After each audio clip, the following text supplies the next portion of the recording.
What is going on behind the walls of your life? Welcome to the Daily Devo. I am Vince Miller. This week we're in 1 Samuel chapter 12. I've titled this chapter, God is Faithful When We Are Not. So backing up, here's a little context to the story. The nation of Israel is gathered at Gilgal for a time of celebration and remembrance. And essentially, we are watching the transition of leadership from the time of the judges to the time of the king. Samuel is going to give an address here to all the people, and here is what he says in verses 1 through 5 of chapter 12. And Samuel said to all of Israel, "Behold, I have obeyed your voice and all that you have said to me, and have made a king over you. And now behold, the king walks before you, and I am old and gray, and behold, my sons are with you. I have walked before you from my youth until this day. Here I am. Testify against me before the Lord and before his anointed. Whose ox have I taken? Or whose donkey have I taken? Or whom have I defrauded? Whom have I oppressed? Or from whose hand have I taken a bribe to blind my eyes with it? Testify against me, and I will restore it to you." They said, "You have not defrauded us or oppressed us or taken anything from a man's hand." And he said to them, "The Lord is witness against you, and his anointed is witnessed this day that you have not found anything in my hand."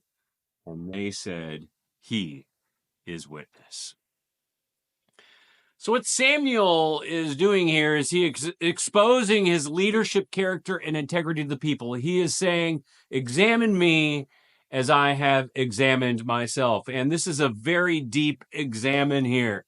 He is saying he has done nothing to overexert his authority in any way from the days of his youth to the moment he is old and gray.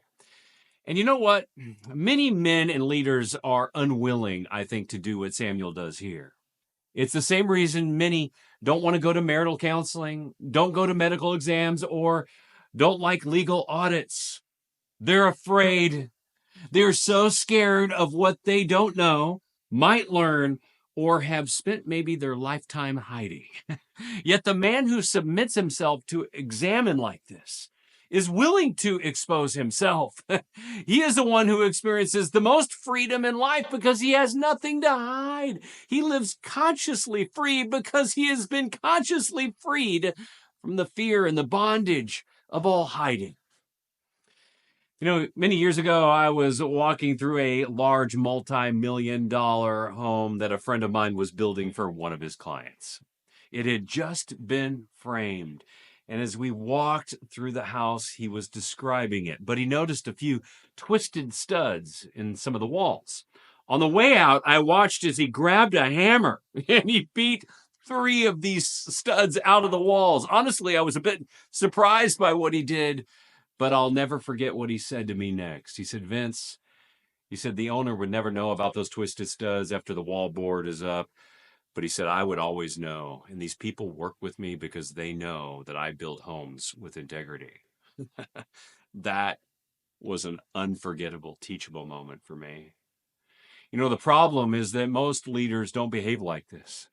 Most of the time, leaders hide minor issues because of insecurities that they have. They put the wall board up over these minor problems in their life, and over time they learn to get better and better and better at hiding the issues behind the wall board of life. Until one day, there's this big problem, and then they have to rip down the wall board and address it. But behind the wall board, there's more than just one issue. There are twisted studs, and now leaking pipes and electrical problems and torn vapor barriers that all need to be redone and replaced.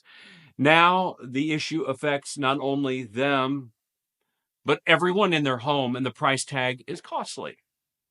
You know, take some time today to self-examine or open yourself up to some public examination.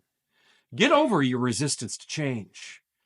Permit yourself to experience all the benefits of a wholly, entirely, completely exposed life, because doing this is simple as taking a few minutes to ask someone that you lead for leadership feedback, or as bold as asking your spouse or your children to tell you something that you need to change to be a better husband and father.